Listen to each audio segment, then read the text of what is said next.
Коллеги, еще раз добрый день. Рада приветствовать вас на закрывающем. So once again, hello to everybody. I'm happy to welcome you to the closing final session of the Russian Donors Forum annual conference.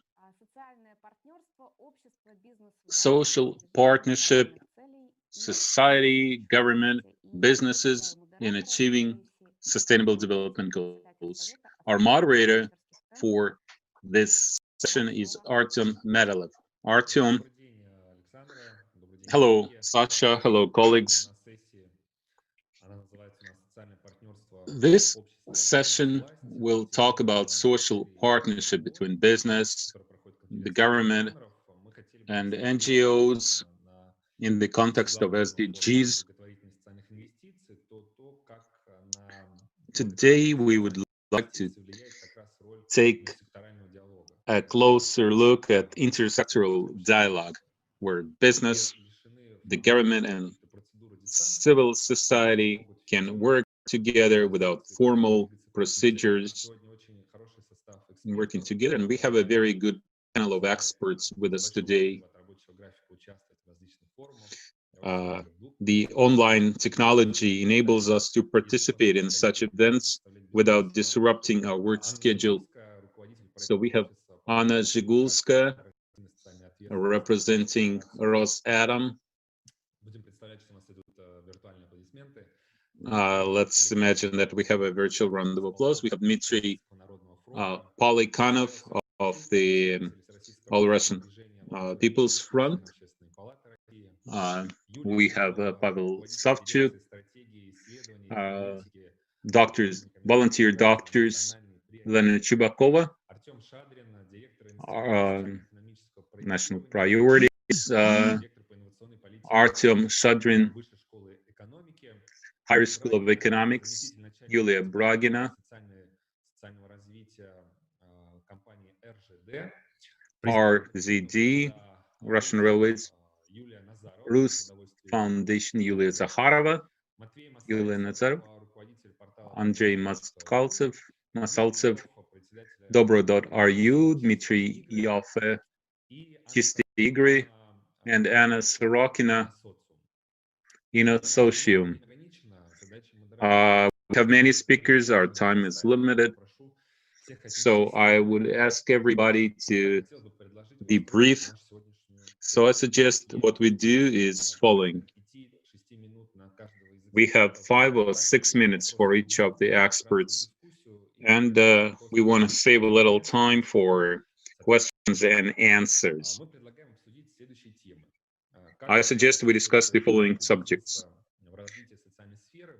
How do you measure the contribution of business, and what kind of partnership we can have between business, government, and NGOs?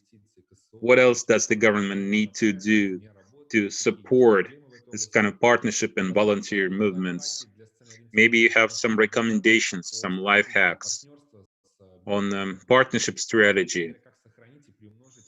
And how do we tap into the potential that was released during the pandemic? I will ask the experts to refer to these questions, and if you go over time, I will have to stop you. This year, 2020, was unique in every way. We were told to seek a silver lining in every crisis. And I can mention that we have never been able to work so closely together. The serious problems that we faced this year caused us to all come together, regardless of our titles. People would deliver food to people in need. Government officials were working with NGOs, and the president of our country met with We're Together volunteers twice. So it's important for us to maintain this dialogue, continue this kind of cooperation between the government, business, and NGOs. Actually, I would like to make an announcement. Yesterday, the Chamber of Commerce made an announcement to set up a council for business development, CSR, and the volunteer movement. This center will help create conditions for social investment in Russia and will lobby for educational programs, best players. And since the Chamber of Commerce is a major player, I encourage everybody to work with them on this project. So let's start with our first expert, Yulia Grevnova. Yulia represents National Priorities, an organization which the government of Russia set up to promote national goals, national development projects.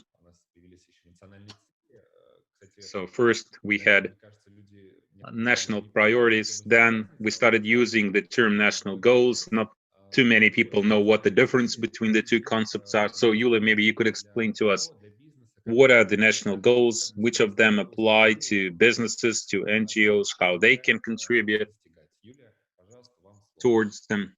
Yulia? Hello.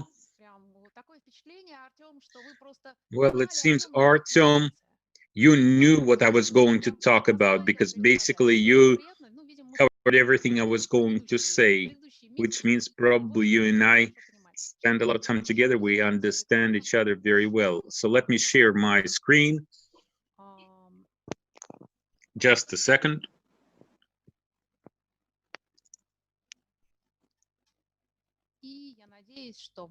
And I hope you can see it. You can, right? Good. So I'll start with what Artyom said, what national goals are. National goals were presented by the president in 2020. We have 5 national goals for the period until 2030. So the timeline is the same as with SDGs. I'm not going to read them all out. You can read them yourselves, and you can see that actually they correspond to the SDGs. You ask how businesses can contribute to national goals, national projects.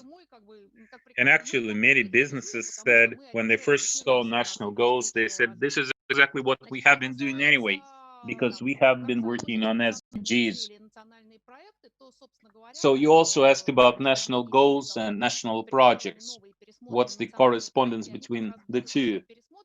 National projects are currently being revised by the government, and the national projects will now correspond to the national goals. So national projects are implementation mechanisms for national goals.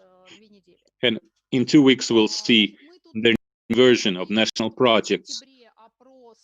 In September, we did a poll asking people how important various national goals are. Except we divided one goal into 2 parts, because it included entrepreneurship and labor. These are 2 different things, so we divided this into 2 questions.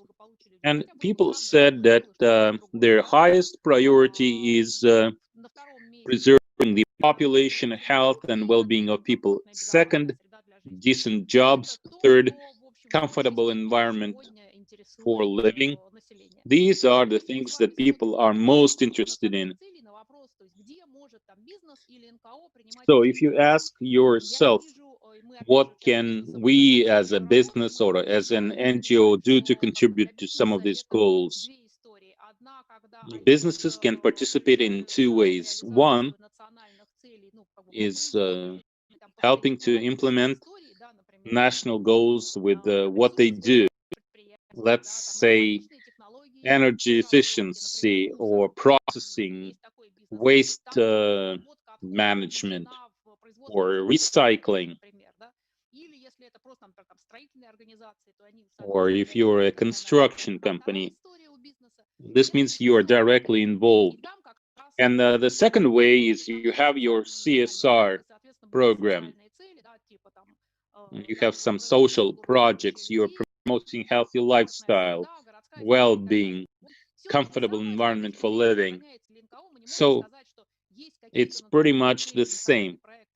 It's not like you have national goals or national projects where NGOs can't participate. I think they can contribute to each of the national goals.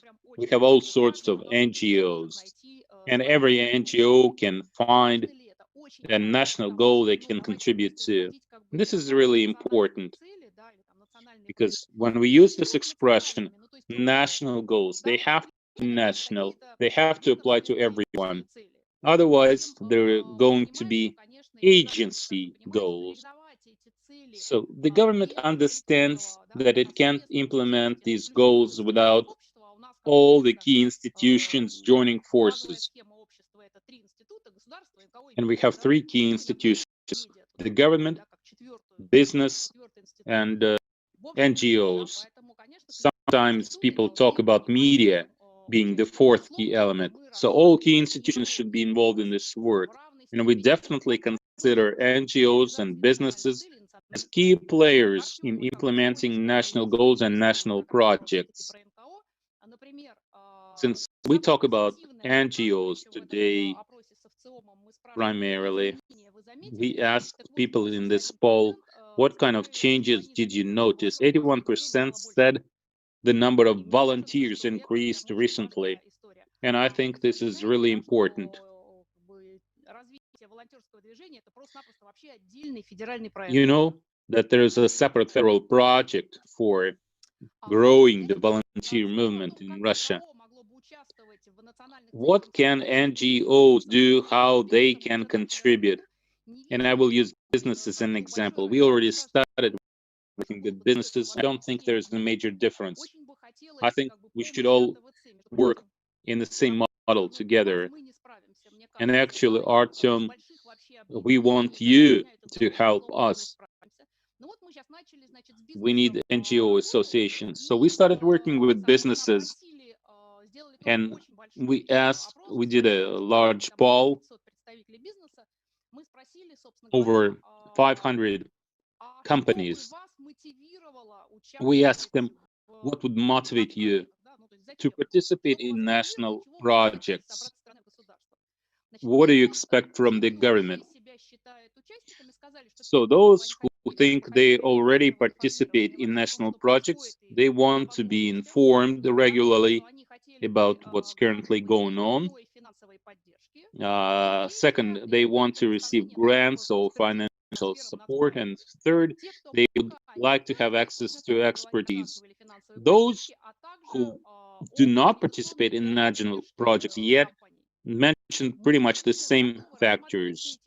And we are ready to consider all this. And we started doing this together with business. We started this as a pilot project. We have our own panel of experts where we have some representatives of business, and we would be happy to include some representatives of NGOs on this panel.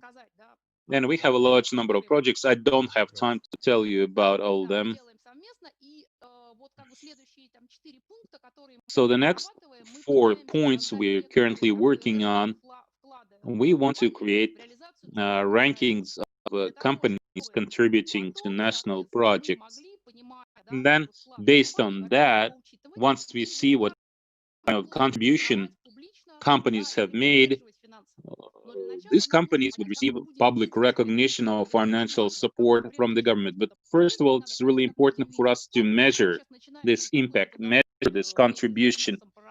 So we are working on a methodology for assessing this contribution. We're working with the larger corporations, discussing how we are going to measure that. And we'll do the same with NGOs, just like with businesses. In a year, I think we can solve this task at a good systemic level. Thank you, Yulia. Actually, the volunteer movement is now one of the national goals. It's included in the national goals. It's not just a federal program. And Matvey will speak later, talking about the solutions that can help NGOs contribute to national goals, but let's move on. You have presented the hypothesis, and we have Rosatom represented here. Anna, we work closely with Anna on corporate volunteer movement. Would you please tell us how you incorporate social projects and how you coordinate them with the national goals? We know that Rosatom is often the primary employer in the cities where it operates. So yes, today, as I was preparing for this session, I was thinking what kind of contribution Rosatom can make as a big business. And we are certainly a big business. It's a big corporation. We build nuclear power plants around the world, and we have our divisions operating in 42 cities in Russia. So I was thinking about how we can contribute to sustainable development goals, how we can contribute to Russia's national goals, national projects. And I think there are three levels. Number one,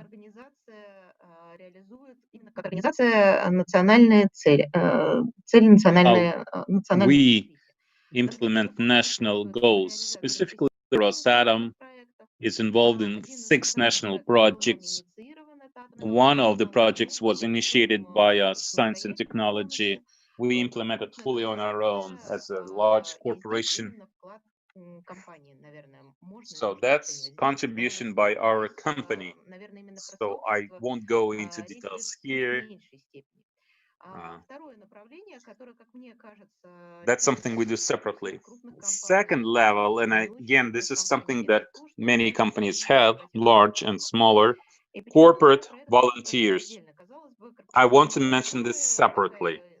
Corporate volunteers, seemingly you have plenty of people there. At the same time, their contribution to national goals and national priorities, I don't know whether we can evaluate that.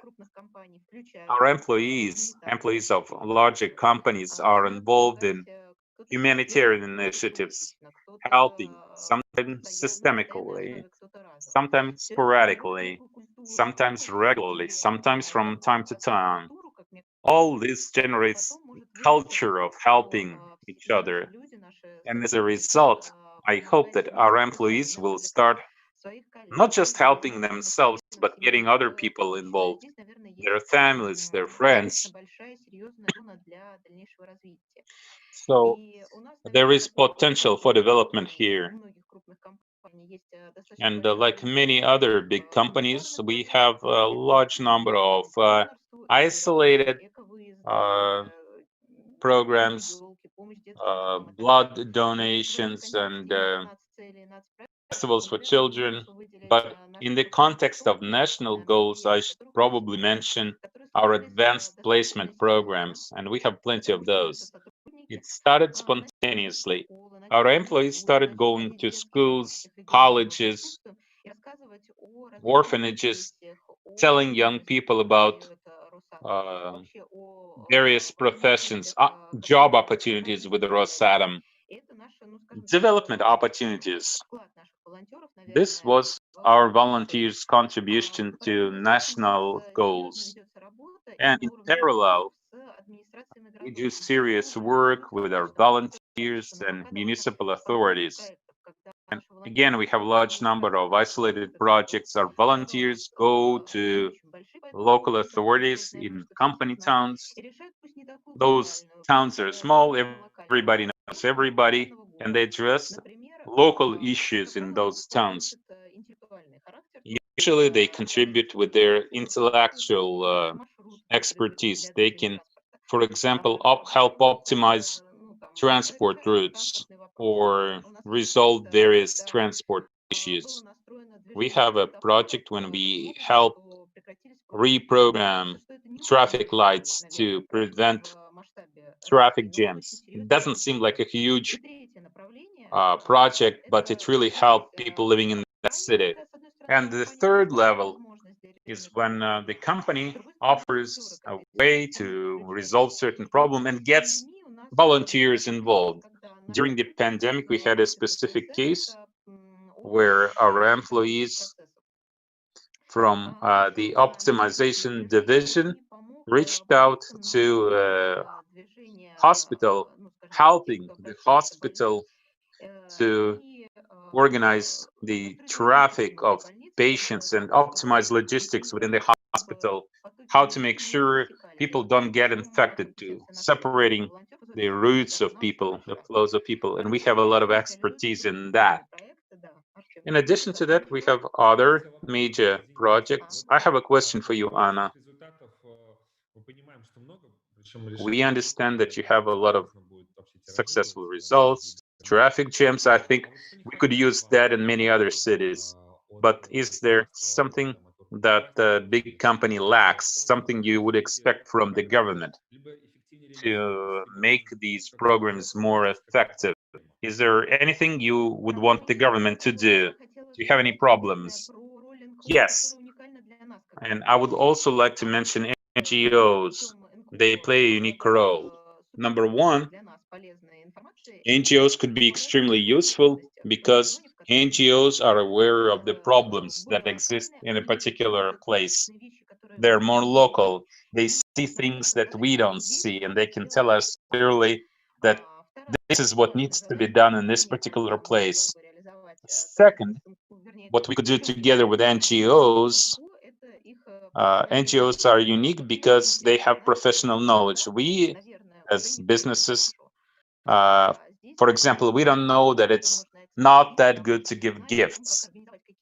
Now, we need their professional recommendation, how to do things properly.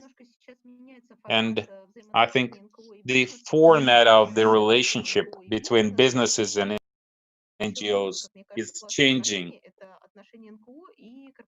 But I think we should also consider the relationship between NGOs and corporate volunteers, because many of our employees go as corporate volunteers to NGOs. They start helping them.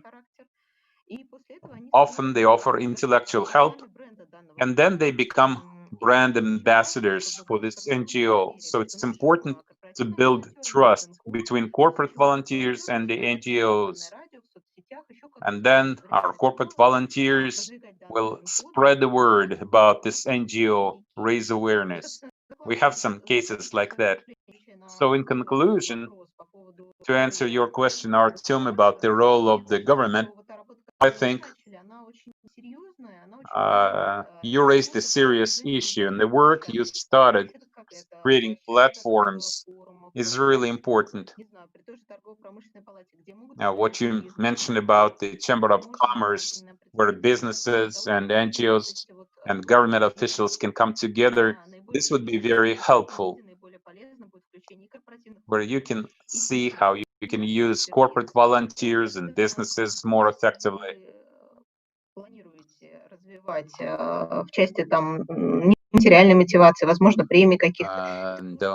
what you plan to do, non-financial incentives, all that will also be very helpful. Thank you. Thank you, Anna.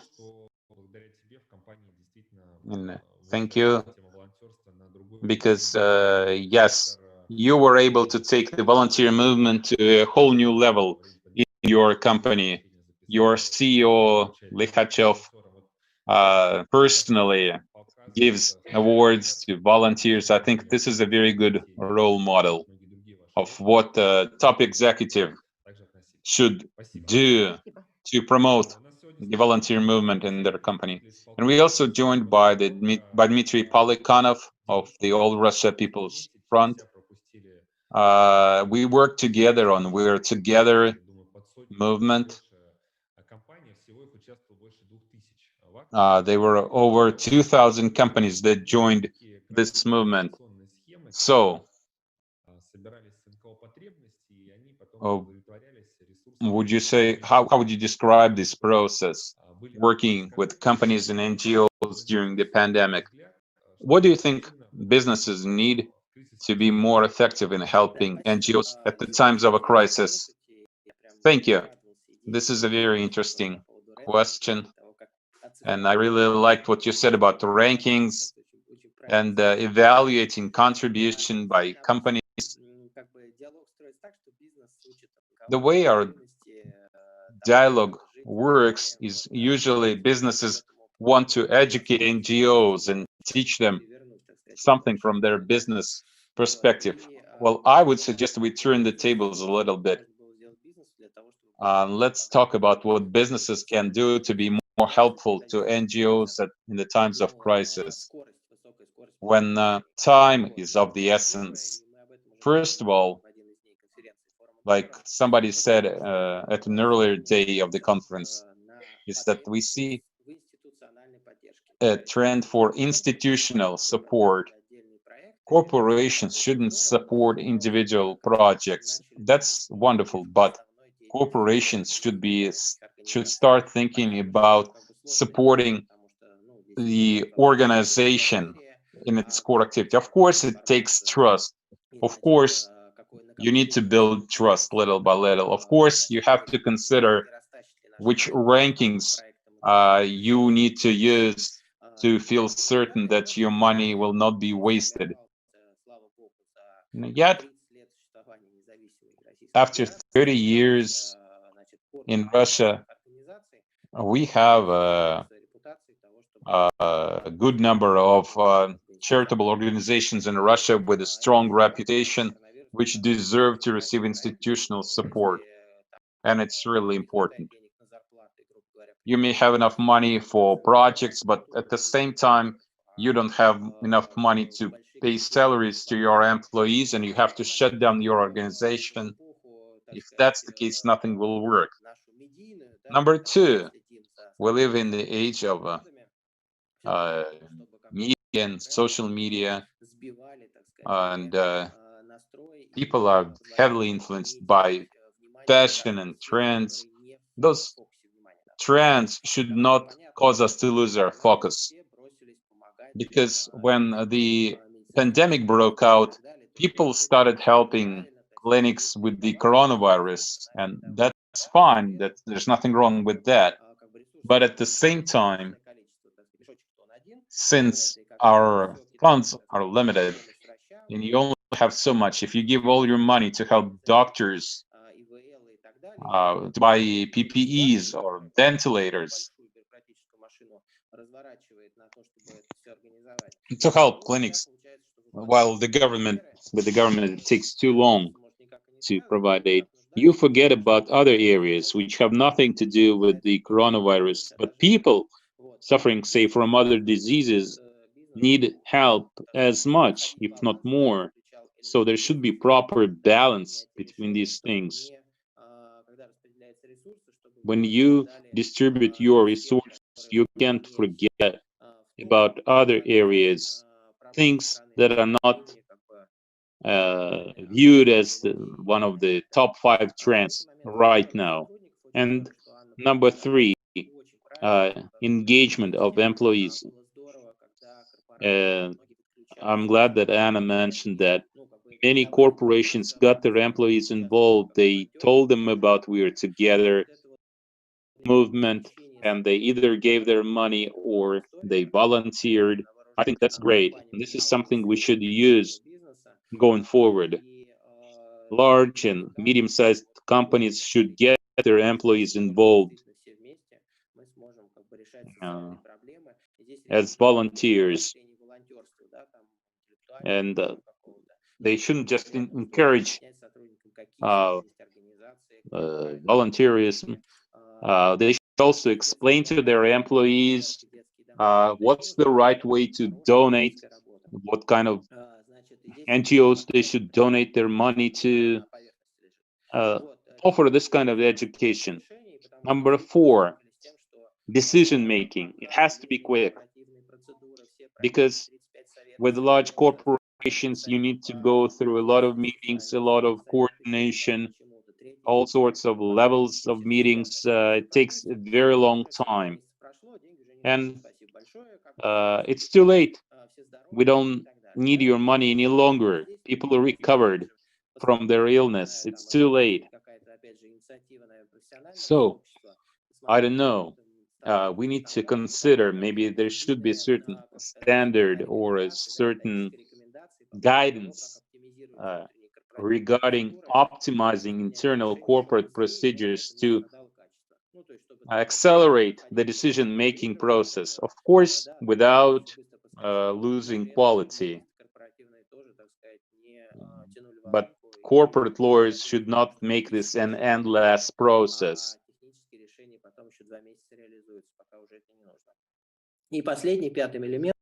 And number 5, my last point, flexibility. It's really important to be flexible. Like we discussed earlier at this conference in previous days, quite often an NGO has money in its pocket, but this money was given to you specifically for a particular project, so you can't spend it on anything else, and you don't have any room for maneuver. You can't spend it on your office, for example. This is targeted, earmarked money. So you have, say, 1 million of rubles, and you can't pay wages to your employees. So this is another thing we can consider. Maybe we could offer some guidelines for companies how to be flexible, how to address such situations, and how they shouldn't be afraid of redistributing, reallocating funds if there is an emergency situation.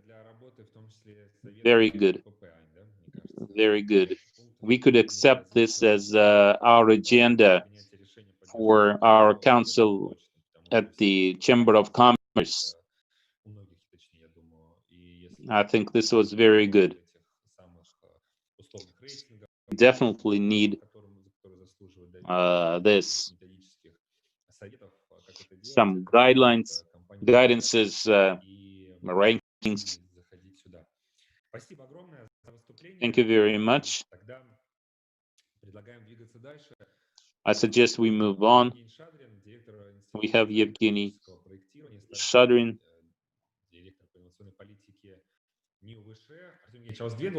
representing the Higher School of Economics.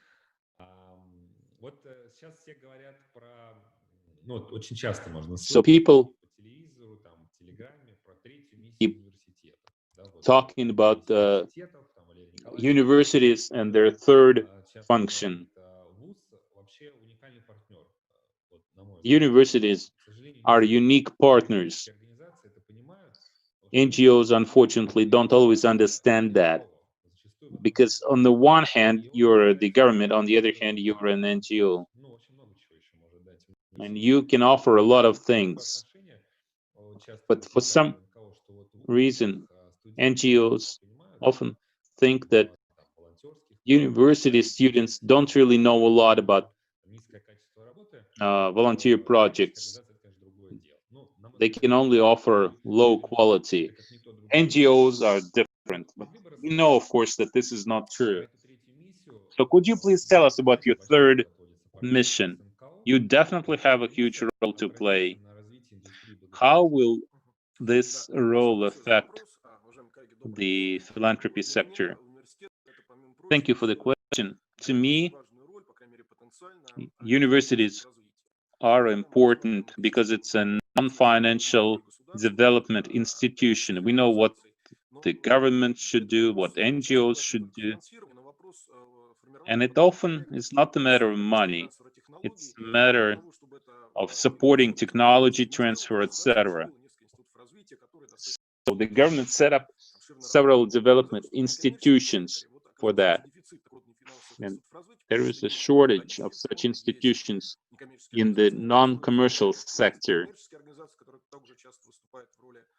There are commercial companies that can provide funds, but there are not enough analytical organizations, analysis centers that can offer their expertise.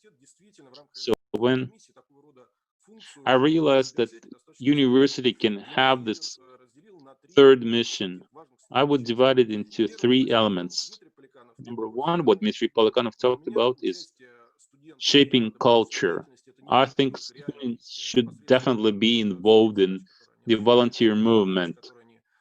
And it's not just about the specific aid they provide. If we consider this long term, this is an instrument for forming positive culture of personal involvement in social work.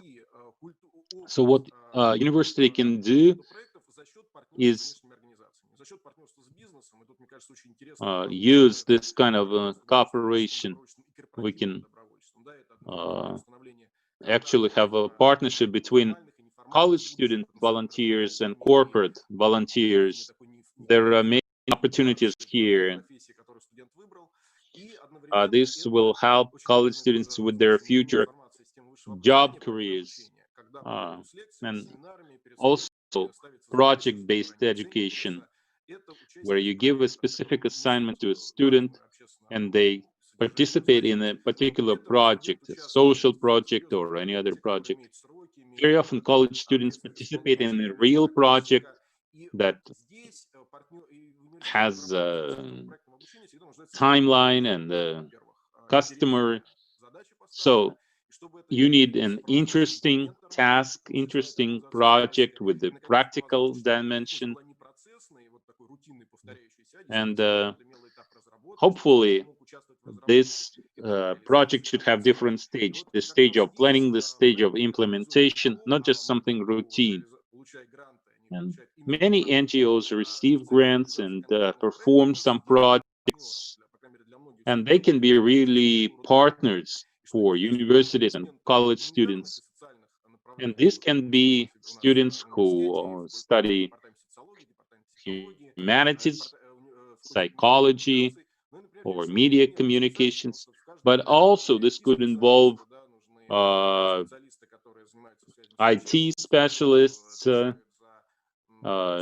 or those who study science, engineers, managers. There's room for everybody. And more and more of our universities use this project-based approach in their education. So I think this is another way we can cooperate, involving college students in particular projects. That's number one. And now my second part, social technology transfer. I think it was really important to see this kind of transfer from the NGO sector to the government sector. There is this foundation that helps older people, and their project migrated from the NGO sector to the government sector. What universities could do is help with this kind of technology, help with the formal description, how to present how this project works, why it is effective, and help to roll out this project through educational institutions as part of the master's program or online courses. And also we can offer our expertise, helping NGOs to present this project to the government. That was the second part. And the third thing I wanted to say, universities are think tanks. They can help you implement things on a practical level. It's a site where you can find a common approach. That's also very important. Universities can help you address various social issues. This is another interesting area of work. The university is the right platform where the government, businesses, and NGOs can come together. If you can invite media, offer some analysis, some international experience, you can have strategy sessions, invite general public representatives. That's the third thing we can do at our universities. And what can we do based on this vision? What are the practical steps? Number one, together with the Potanin Foundation, we launched a project to support universities' third mission. We did this at the Higher School of Economics, and now we want to spread this to our partner universities, several dozen universities. That's step one.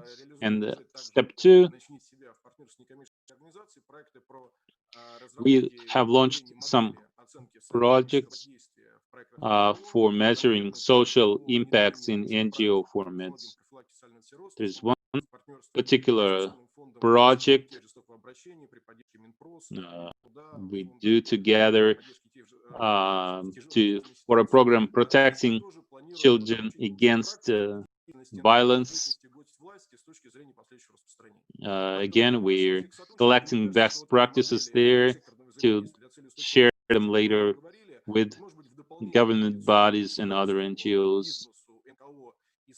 So we normally talk about partnership between the government, businesses, NGOs, and media sometimes, but I think universities should be an important fifth element in this collaboration. You know, I've been working with universities for 7 years, and this is an approach we've been missing. So thank you very much for starting this work, not just at the Higher School of Economics, but you want to do something similar in other schools as well. So if I may, I'd like to say very briefly, in a couple of weeks, we'll have a conference where 250 universities will participate.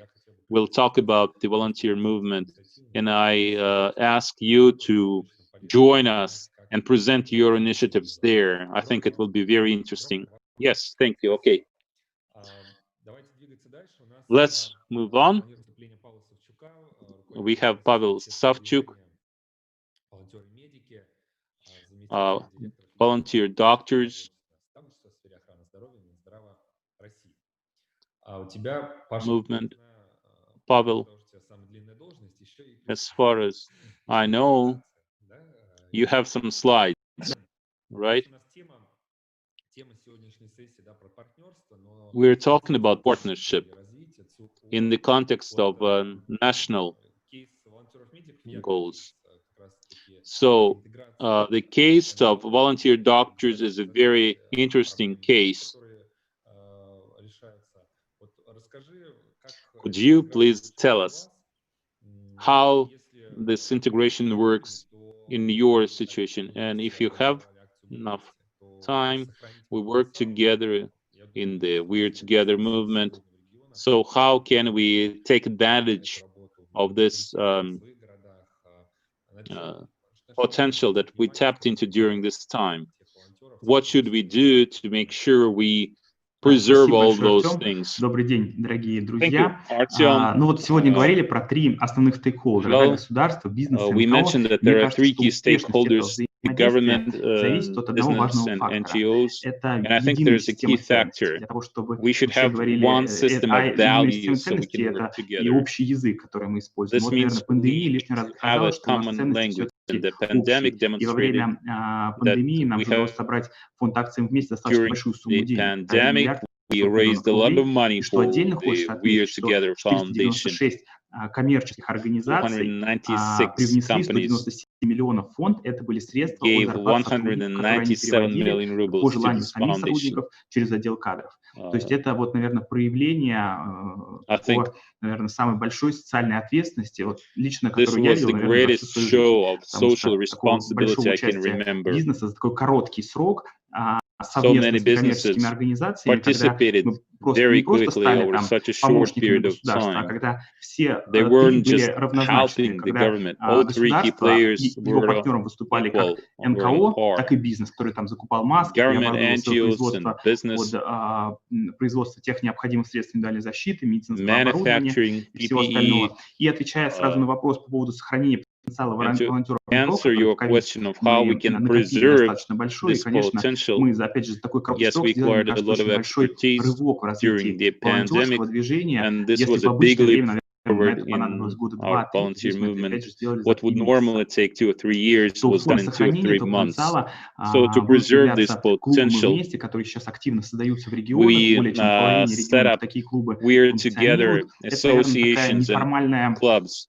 That's an informal setting, informal association. People who work together as volunteers during the pandemic. Some of them will be ready to participate as volunteers, so maybe once a year, others more regularly. Yet, we now have this platform where we can stay in touch with all these people.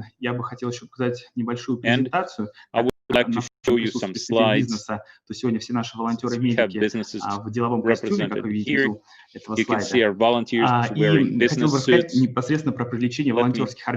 tell you about volunteer organizations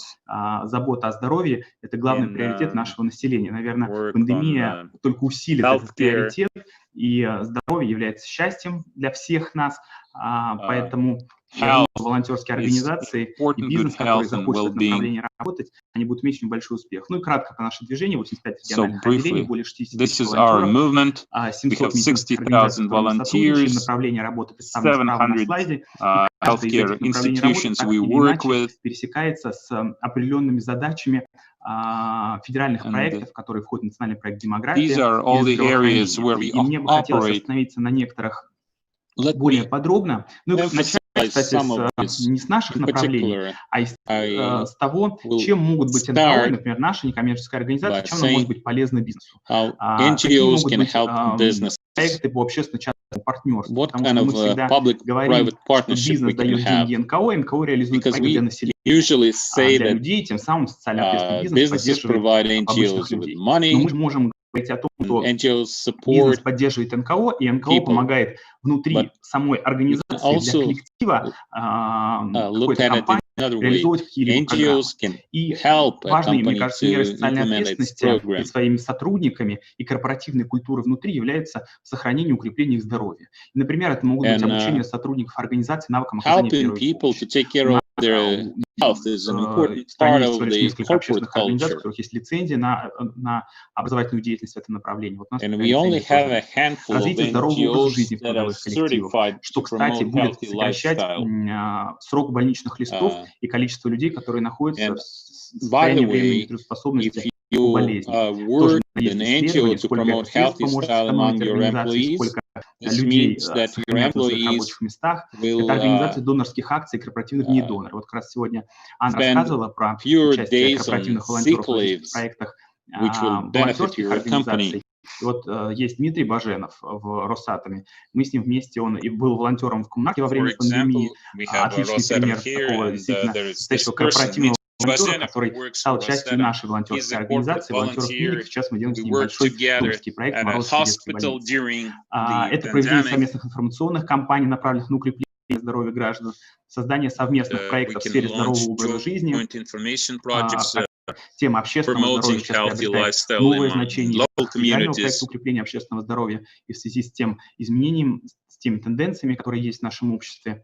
Развитие корпоративного волонтерства, увлечение сотрудников добровольчества. Артем знает, наверное, тоже об этом достаточно много и, может быть, тоже об этом расскажет. Мне кажется, это очень важный формат внутренней коммуникации внутри любой компании и организации.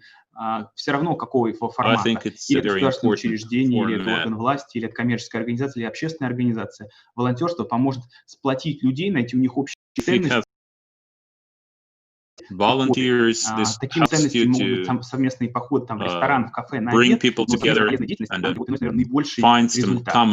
Values. Of course, you can take your employees to a restaurant and have them eat dinner together, but teamwork, team building works best if you're doing something really пандемии у нас 1000 волонтеров помогает в больницах. And finally, I would like to say a few words about volunteers working at medical institutions. Компании было бы интересно, я воспользуюсь этой площадкой, потому что, мне кажется, имею на это право. И, конечно, если бы нас какая-то компания поддержала и предоставила страховки для волонтеров на льготных условиях, when volunteers work in hospitals, it's important to purchase medical insurance for them. And I would like to take this opportunity to ask if there's a company that would be willing to help us purchase medical insurance for volunteers.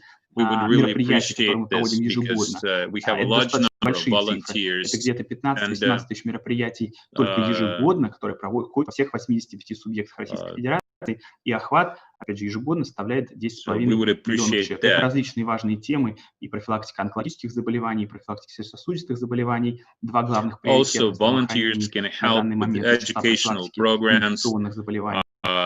This is particularly important for disease prevention. Важно отметить сотрудничество с национальными медицинскими исследовательскими центрами, потому что это все делаем мы не одни, а в такой в тесной и сплотной связке с нашими старшими коллегами из медицинских учреждений нашей страны. История, связанная со здоровым образом жизни, со штабами здоровья, которые мы предлагаем открывать в любых организациях, как возможный формат, опять же, обеспечение всех сотрудников, посетителей, участников, обучающихся, верной и грамотной информации по здоровому образу жизни. Обучение первой помощи, тут и цели, мероприятия, которые проводятся, это и мастер-классы для населения, провождение мероприятий. Так, донорство, важное направление. Главный тезис, нужно правильно подходить к организации донорства, потому что донорские акции не всегда приносят пользу, а именно кадровое системное донорство позволяет создавать необходимый резерв в Государственном банке доноров крови. Тут на слайде представлены наши контакты. Спасибо большое за внимание. Thank you, Pavel.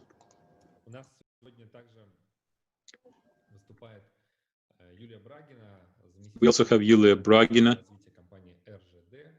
Russian Railways. We signed an agreement with the Russian Railways 2 weeks ago.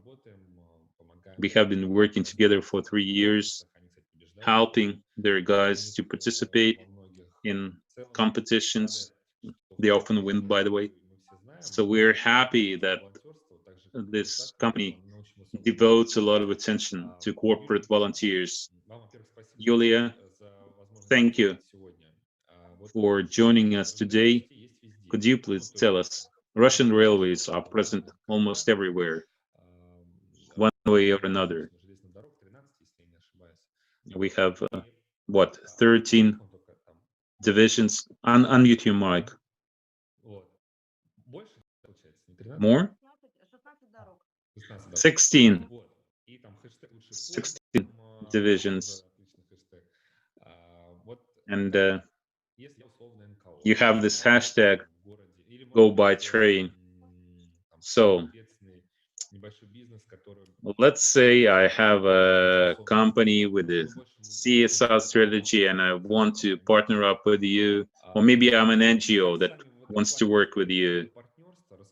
So how should I start this partnership? Can you give us some specific cases? How do you work with partners to help people or address some social issues, maybe in the context of SDGs? And maybe you have a recommendation for people listening to us from other cities in Russia. Thank you for the invitation. Thank you for sharing our ideas. I learned a lot of useful things from this session. If I may, I would like to show my slides. And I will start, Artyom, by saying that a week ago we signed an agreement with you. It's a trilateral agreement. Next slide. It's a trilateral agreement. On the one hand, we have the Volunteer Center Association. You have Russian Railways, and the third party is our Pochot Foundation. It's a foundation that we created recently. Got involved in the corporate volunteer program. And my colleagues mentioned that the pandemic accelerated many of these processes and accelerated the development of the volunteer movement in Russia, maybe in other countries as well. And this is exactly what we saw in our company. This slide shows key areas, and they're pretty traditional. They are reflected in our internal documents. Unfortunately, our company is pretty bureaucratic, so we have to have internal documents for everything. I will only mention safety on our trains and infrastructure. That's a whole big area where our volunteers work promoting railroad safety. And they start this work from little children going to kindergartens. Next,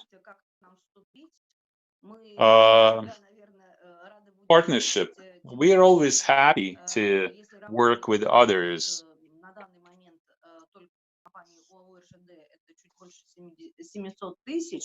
And you have to consider that we have 700,000 employees in our company. And if you include family members, parents, children, retired railway workers, we have about 5 million people in Russia in our railroad family.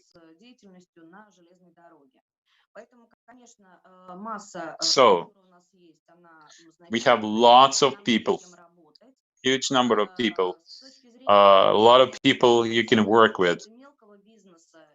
You mentioned small business and informal activist groups. I guess the best way would be to reach our task forces. We set up 85 local task forces during the pandemic.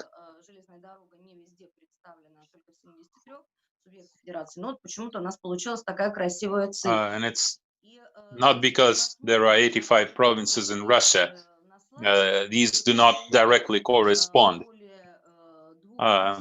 So during the pandemic, we had over 2,000 active volunteers. They signed up and they spent 3 months working as volunteers from April till June. And half of those volunteers joined your We're Together movement. So our volunteers merged with national movements, specifically the We're Together movement, which pursued pretty much the same goals as what we were doing during the pandemic. And we have a database of our retired people. So when we started delivering aid, it was easier for us. During the first 3 weeks, we mostly worked according to our database, informing our retired people, especially those living alone. And we achieved some impressive results. By the middle of June, we had an online conference headed by the CEO of Russian Railways, and a decision was made that the most active volunteers will be taken to the city of Tuapse, and we still receive reports about the event where we signed our trilateral agreement. So thank you, Artyom, for joining us. And the next slide.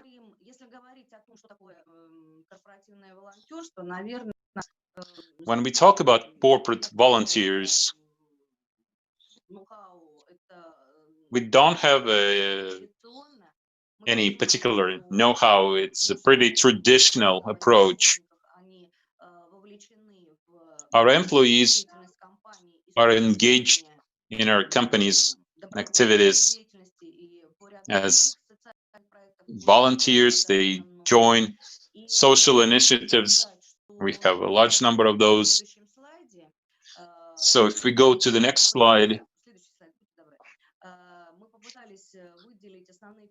we looked at key prospects for developing our corporate volunteers.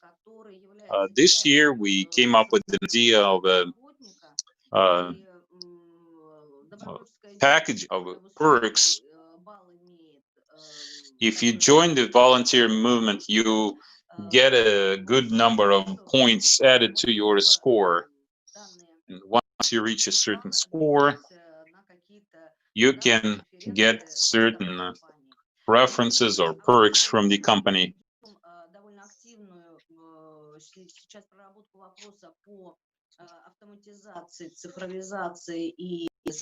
We're currently working on digitizing this work, and we want to create a digital passport for all of our volunteers. And by 2023, we expect that each of our volunteers will have a digital ID. And again, like I said, our company is pretty bureaucratic. We have regulations for everything. We have plans, reports, and every week we have to report how many people we helped. And our executives closely monitor the situation. The company really cares about our volunteers.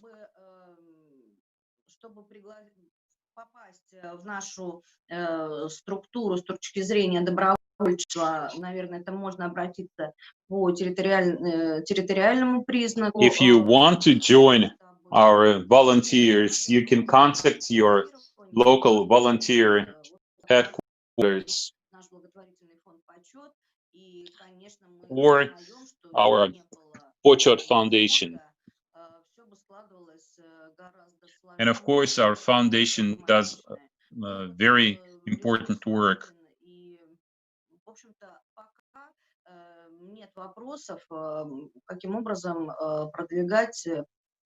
So at this point, we see very good progress with volunteers, corporate volunteers in our company. Thank you. We talk about partnership, so I want to see some partnership right now. I would like to introduce Pavel Savchuk to you. Yes, I see Pavel.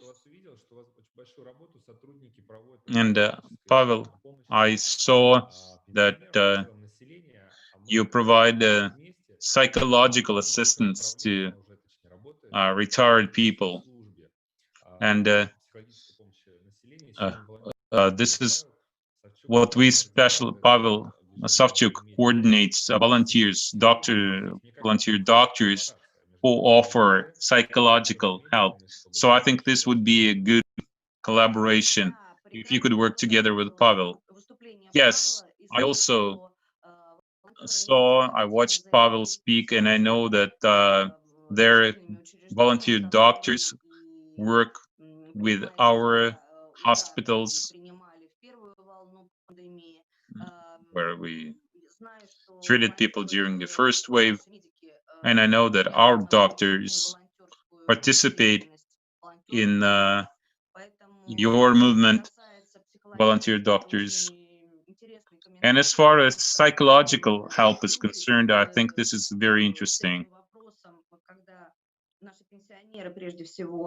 We realized how serious this problem was when our retired people had to stay at home 24/7. Many of them live alone. And we received a lot of phone calls of people who were feeling very lonely. They wanted to talk to someone. And one more problem we saw during these 3 months, the problem of burnout among our volunteers. So starting September 24th, we mobilized our volunteers once again. And it is also really important to render psychological support to volunteers themselves. And with Pavel, I think we can exchange our contact info, and I will be happy to see if we can work together. Okay, great. We also have Matvey Masaltsev. Matvey works for dobro.ru.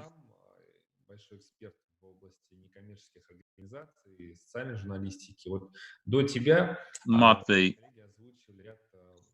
other speakers mentioned some solutions, some issues.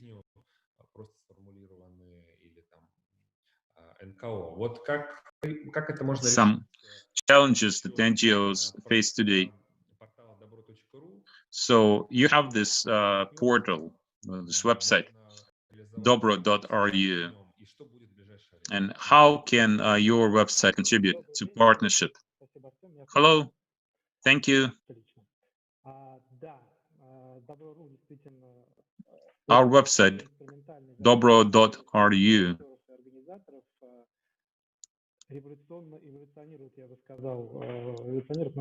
can be really helpful in bringing volunteers and organizers together. We have about 1,800,000 volunteers. We have a huge infrastructure. It's easy for organizations to use our service to find volunteers. They can promote their initiatives.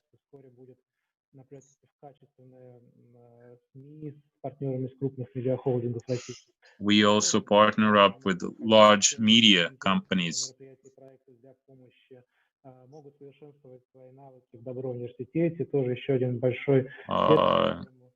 We also have our own training center, dobro.ru University, where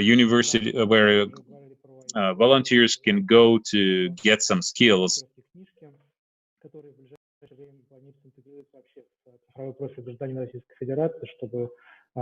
We also issue volunteer IDs, which will soon become part of the digital ID for every citizen of Russia.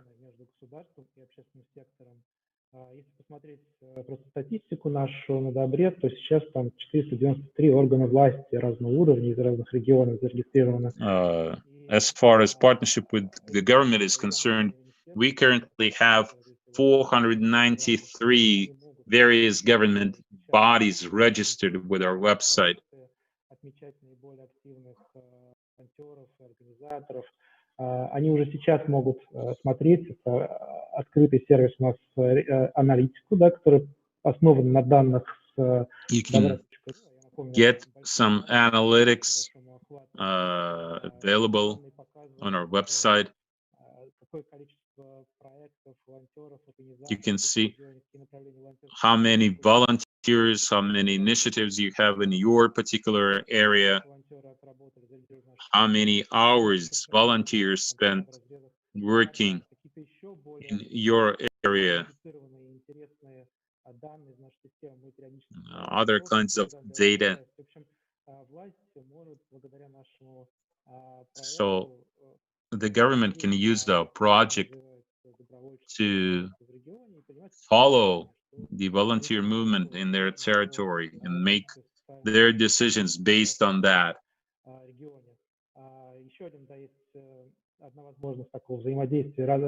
Another way we can work together is contests. We have a series of contests.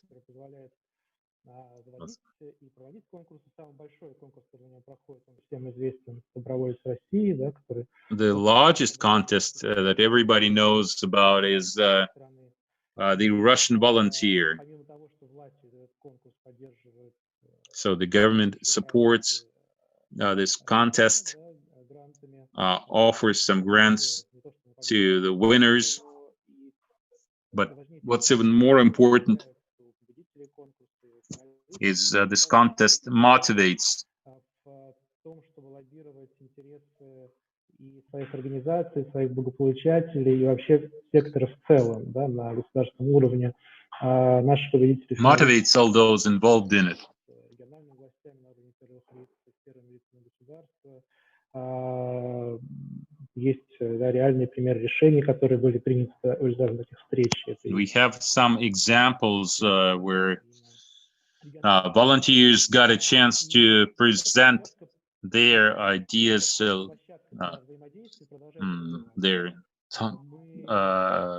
explain their situation when meeting with the top government officials.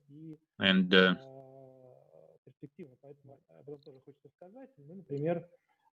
let me give you another example. We offer a service where an NGO can find all the support measures that the government offers that are applicable to them. We called it Dobro Navigator. So you can quickly find all the support mechanisms that you can count on. And the same service will help the government to identify the most interesting projects that they would like to support.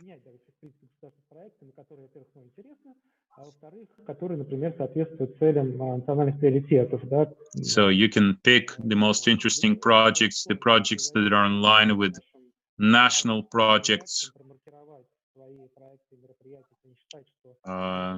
NGOs can designate their projects, how each project contributes to a particular national goal.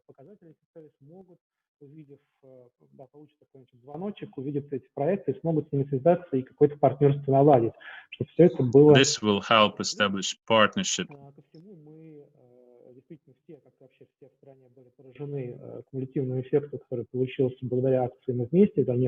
And we all were impressed with the We're Together movement. We saw real partnership between businesses, the government, and society. So we would like to do something at our portal. For that, we want to introduce a number of tools so companies could also get involved in working together. We want to create a tool which would facilitate all sorts of partnership. And we're not only talking about volunteers. This will include financial resources, other kinds of resources, pooling all this to address the issues. These are our plans. Now I'd like to say a few words about the problems we face. We can automate all those things, and we can show good results. But we need offline content behind this digital form. And we saw that there was real contact during the We're Together movement.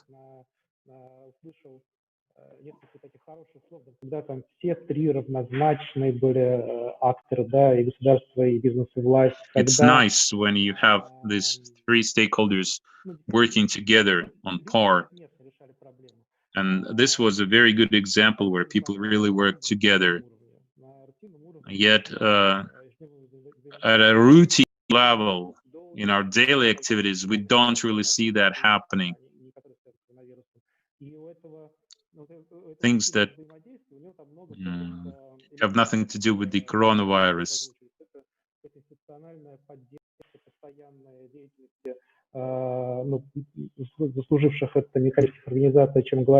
There is a need for institutional support for well-established NGOs. There's a need for expertise. So that's another thing we can help the government with, securing expertise through our database. public recognition of contributions by businesses and trust.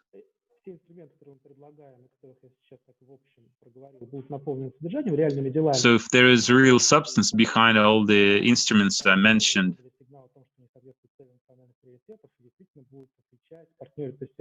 действительно будут запрашивать экспертизу и делать это постоянно, ежедневно, то получится что-то крутое. If we can do this on a daily basis, this will really be cool. Otherwise, there will not be enough real content. Thank you, Matvey. We hope you implement all the things you were talking about, but like you said, it has to be something practical. It has to be something real. It not just shouldn't be convenient online, but this should really help people to get together. A lot will depend on us, whether we can promote successful partnership. And I hope that media help us with that. By the way, we invited the Ministry of Economic Development to join our meeting today. And Yulia, working for national priorities. They're even ready to join this project on the Dobro Navigator. So I hope this works. Thank you, Matvey. Let's move on. We have Yulia Nazarova, head of the Rus Foundation. We know about your foundation, Yulia. You have a lot of partners. You are one of the key partners for the We're Together movement. You helped us deliver all this food to people. Could you please give us a few cases, your partnership with various companies, maybe regional authorities, what kind of problems you faced, how you solved them? Unmute your mic. Thank you, Artyom. Very briefly, I would like to go back and mention one number. It was published in 2018 by the World Bank. Every second person in the world lives behind the poverty line. The reason I mentioned that, recently many of you heard that for the first time ever, the Nobel Prize was received by the World Food Program. And this was unprecedented. The reason I mention this is for the first time, the global community recognized the importance of helping people in need with food. And secondly, contribution by the NGO sector to global issues like fighting poverty, fighting hunger, and other sustainable development goals. So I come back to the foundation now. We are the only food bank, and from the very beginning, we worked closely with businesses and government and civil society, because we can't operate any other way. For us to get food, we receive food and products from businesses. We have to aggregate food donated by businesses. Then we repackage them. And that's where we need volunteers. We had volunteers helping us across Russia. What we do is pretty much like retail business, except that our ultimate goal is to help people in need. And the We're Together program was quite unique in this respect.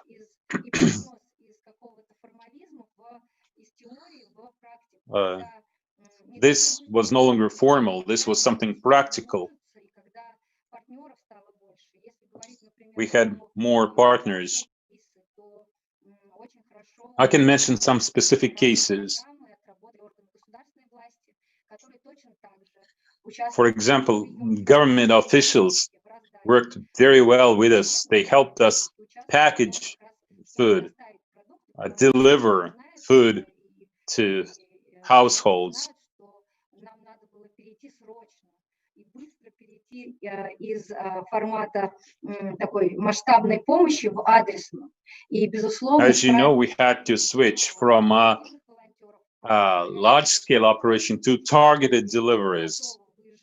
And we needed corporate volunteers for that, people who can travel and deliver food to individuals. Всегда не хватает исторически, и вклад компании именно вот профессиональный, он просто не, его нельзя переоценить. Also, I would like to mention professionalism. For example, we worked with the PwC. We set up an expert council on food aid. Счетной палаты на этот счет. Мы создали экспертный совет, который благодаря как раз коллаборации с теми бизнесами, которые вошли. This expert council worked with our business partners, and they identified key problems in our intersectoral interaction. And results were quite impressive.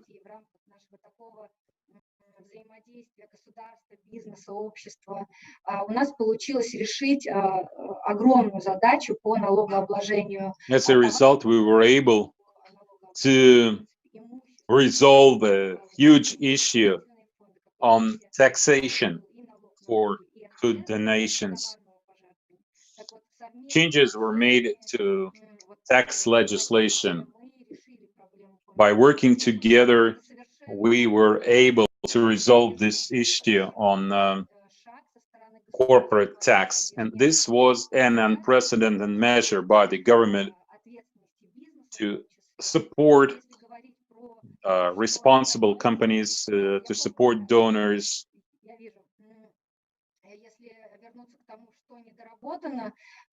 То в целом в отношении товарной благотворительности хочется найти. As far as our shortages are concerned, with in-kind donations, we're looking for VAT tax exemptions.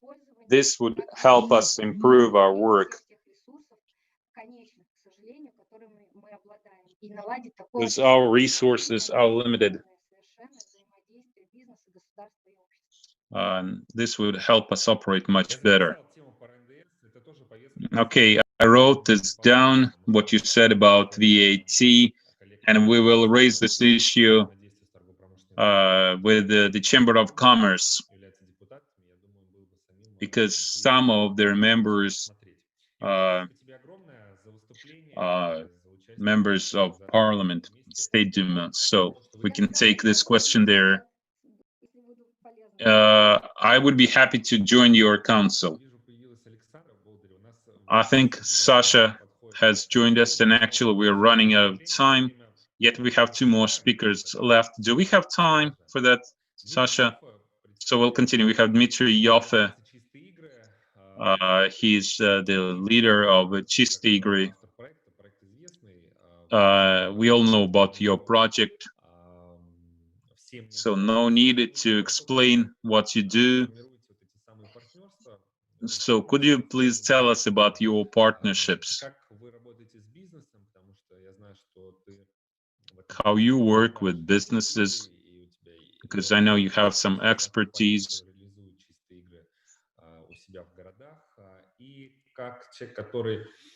Развивается, да, как реализуется как общественник, как руководитель НКО, вот какую-то, если есть So, проблему, которую ты видишь, не can you identify some shortage, some problem, something where you need the government to help you? Дмитрий, тебе слово. Dmitry? Да, коллеги, Hello. I have some noise in the background because I'm at the Social St. Petersburg Forum, and now it's a lunch break, so it's pretty noisy here. So I have some very practical ideas. So we have a pretty big project, international. It's a contest, and we've been developing this project, getting people involved in the volunteer movement. Потом уже, значит, появились гранты, НКО, там, всякое такое.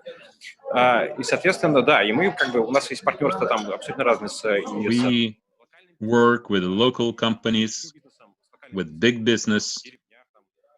We may work with the local business in villages and small towns. We work with bigger companies in big cities and provinces.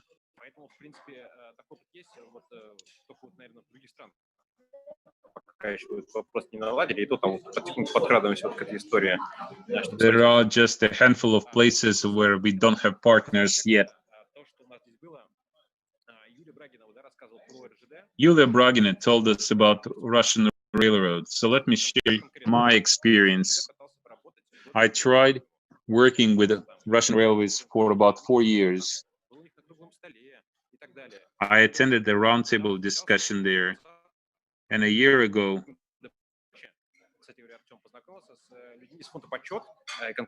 I met with the Pochot Foundation. I met with the director of this foundation, but we weren't able to partner up with them. I thought maybe there's something wrong with our project, maybe they're not interested, but it's not the case. We did a project in a city, and people from Russian Railways were happy to participate in it. We have a Russian Railways team that won 2 competitions, an international competition and a competition in St. Petersburg. And so clearly, people from Russian Railways are interested in this. It's really difficult to make contact with a big company. If you can write official letters, you can do other things.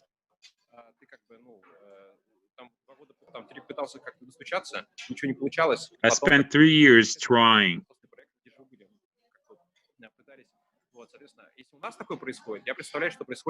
And if that's the situation with us, I can only imagine how difficult it is for some smaller projects to do something like that.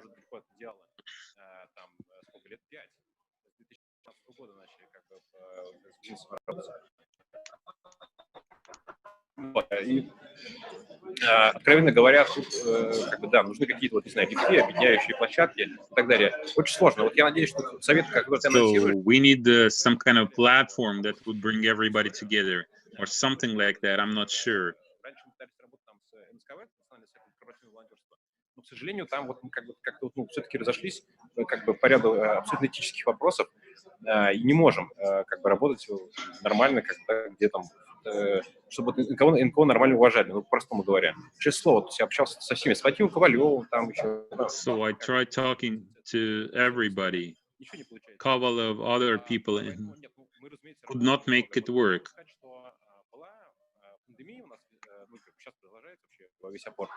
Да, ну вот весной у нас была вот эта история, где... This spring, during the pandemic, we had that We're Together movement. So our core mission was to collect waste trash. So initially I said, okay, let's forget about waste for the time being. Let's join the We're Together movement. But they told us they had plenty of volunteers and they didn't really need us. Then we started talking to companies. They said we had to cancel your events because of the pandemic. And certain companies they introduced their own safety requirements, which go beyond what the local authorities require. So since we could not have mass events, we came up with a new format.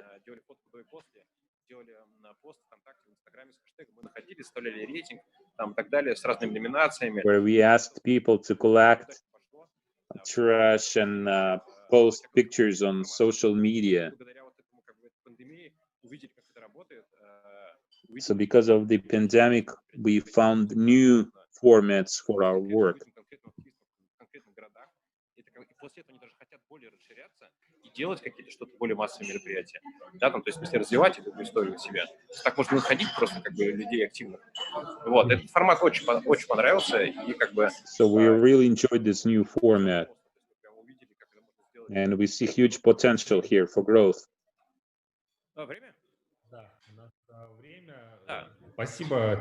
We're running out of time. Thank you. I could tell that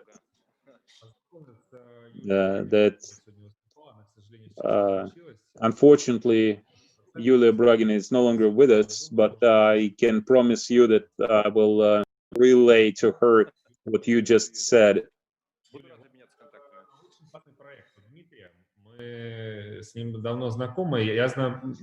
I have known Dmitry for a long time,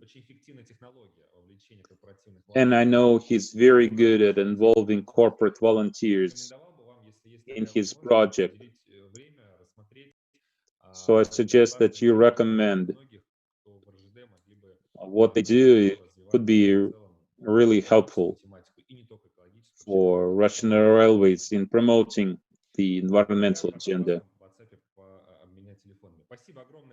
And later on, we'll get in touch. So thank you, Dmitry.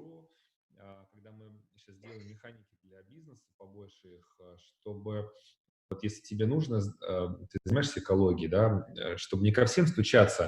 At the dobro.ru website, we help bring people together, people who share common interests. Artyom, I would like to add a couple of words about dobro.ru. We use dobro.ru, and you can find some volunteers there, and it's great. But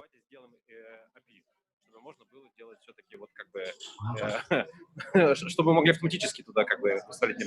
Спасибо. У нас API есть. Спасибо огромное. И завершающее выступление Анна Сорокина. Okay, the last speaker is Anna Sorokina. Anna, you also helped with the We're Together movement.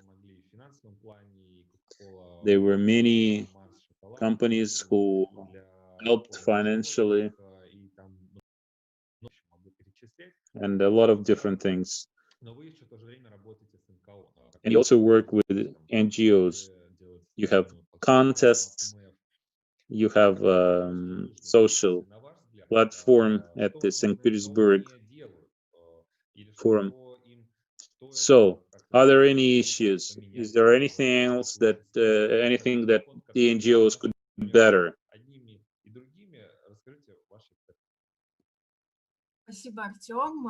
Thank you, Artyom.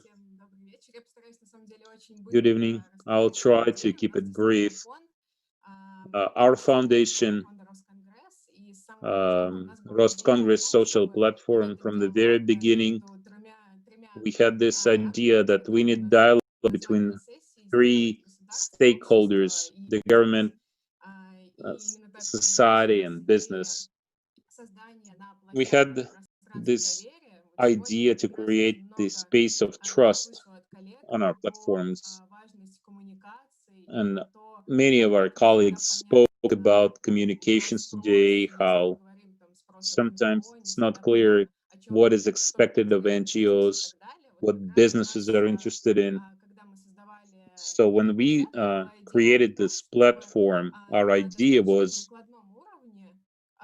we wanted to do something practical so businesses can communicate what they're interested in. The government would see what needs NGOs have and how the government can help them. And the government could communicate its ideas, its goals, its priorities. And Artem, you're right. When we started working with the We're Together project,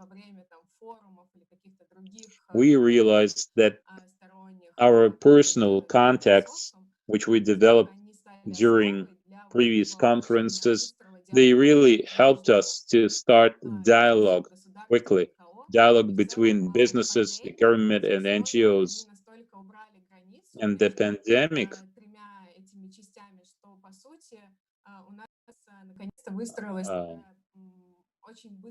accelerated communication between these three actors.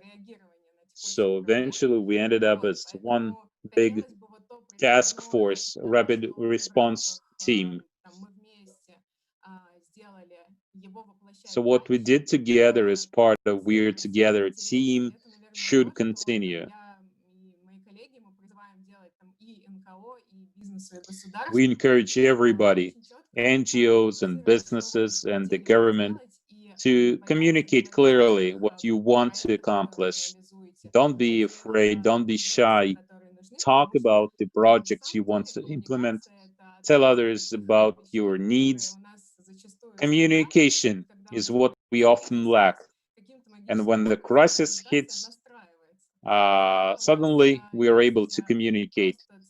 But when we simply have SDGs, we all understand this is something we need to move toward.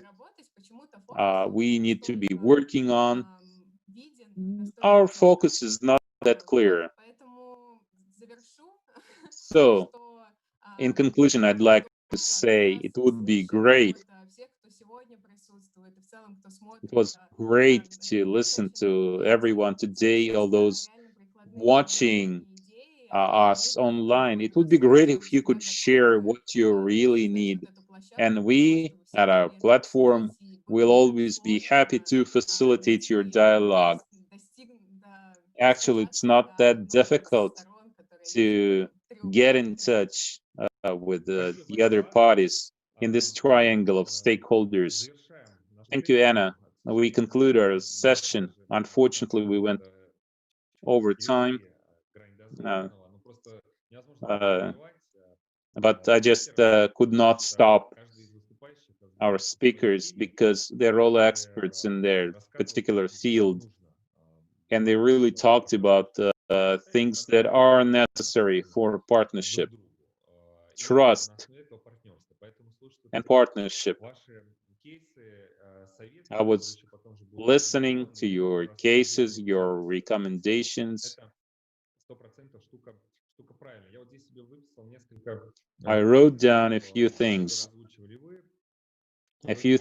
you said. I'll just repeat those, and then I will ask Sasha to say some words in conclusion. NGOs help to identify the needs. This is important for businesses to operate in a more targeted way.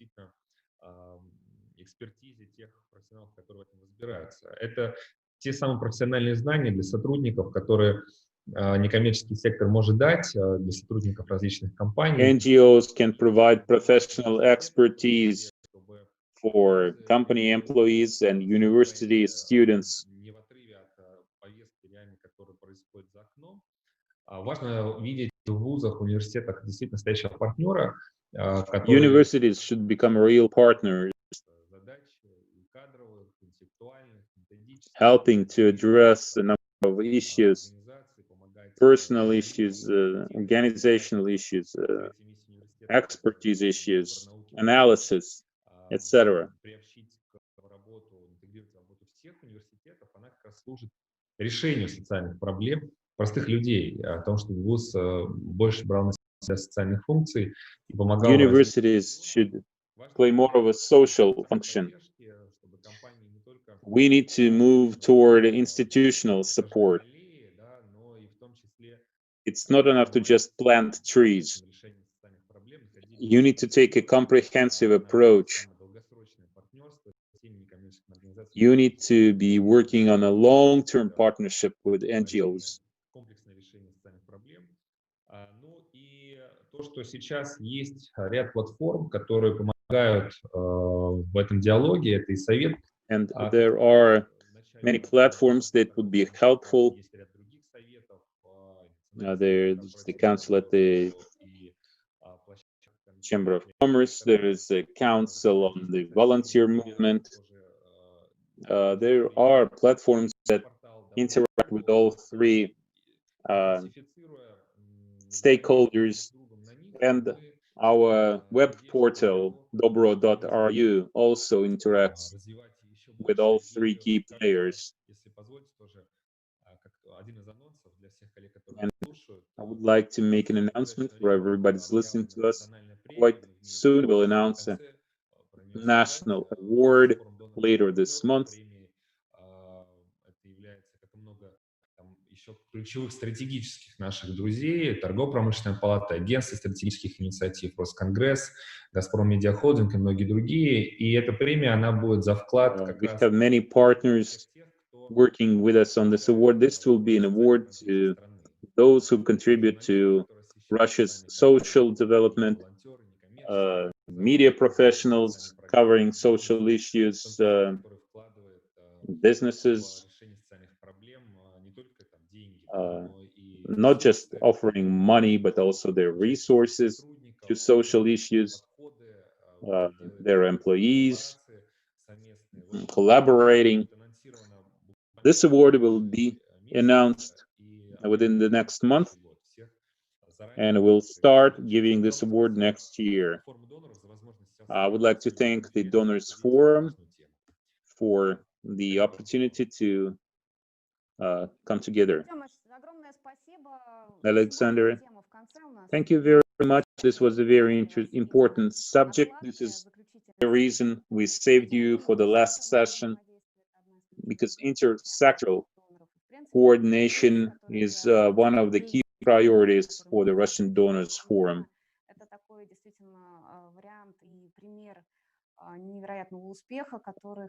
This is truly a success story, so it's important to mention this. So I will give an overview of this day and the whole conference, and I would like to mention something that many of our speakers said, that sustainable development goals are not just a global trend, that's a common language. If you speak this language, it will be easy for you to communicate with others. This is the language that we all speak. Businesses speak this language. The government understands this language. This may be taken to a national level, yet the essence remains the same.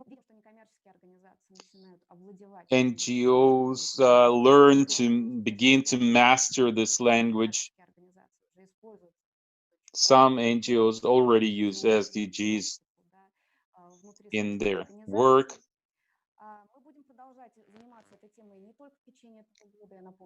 We'll continue working on this matter, not only this year. We'll keep talking about it. We believe it is really important to develop intersectoral cooperation, and we believe it is important to promote the language of the SDGs in the NGO sector. We listen to your feedback. Many people complained, said there were too many events and they overlapped often. So we'll keep working on it, keep improving. I'd like to tell you that all of our sessions were recorded, so you can watch them later. I thank Vladimir Demidov, who helped us with simultaneous interpretation. all these sessions are available to you online. You can watch them on our platform till the end of the month. And we'll post these videos on YouTube. Once again, I would like to say a few words of gratitude to our partners. Like I said, this conference was supported by Social Innovation Center with the Federation Council, Philip Morris, SUEC, OMK, Sibur, the Melnichenko Foundation, and the UN Information Center in Moscow, Navigator, Blogosfera, ASI, SDG Media, and MTS. Big thank you to the Donors Forum Council for making this conference happen. Big thank you to our team, director of this conference, Elena Schenfeld, Natalia Medvedeva, Olga Vakhmanina, Pavel Popov, and of course, Irina Sokolova. This is basically it. We live in the age of uncertainty. So we'll definitely have another conference next year. We will review this year's conference. We'll see what worked well, what did not work out. We'll send out the feedback to all of you, and we hope that you fill those out and respond to us, because this really matters to us. I hereby close the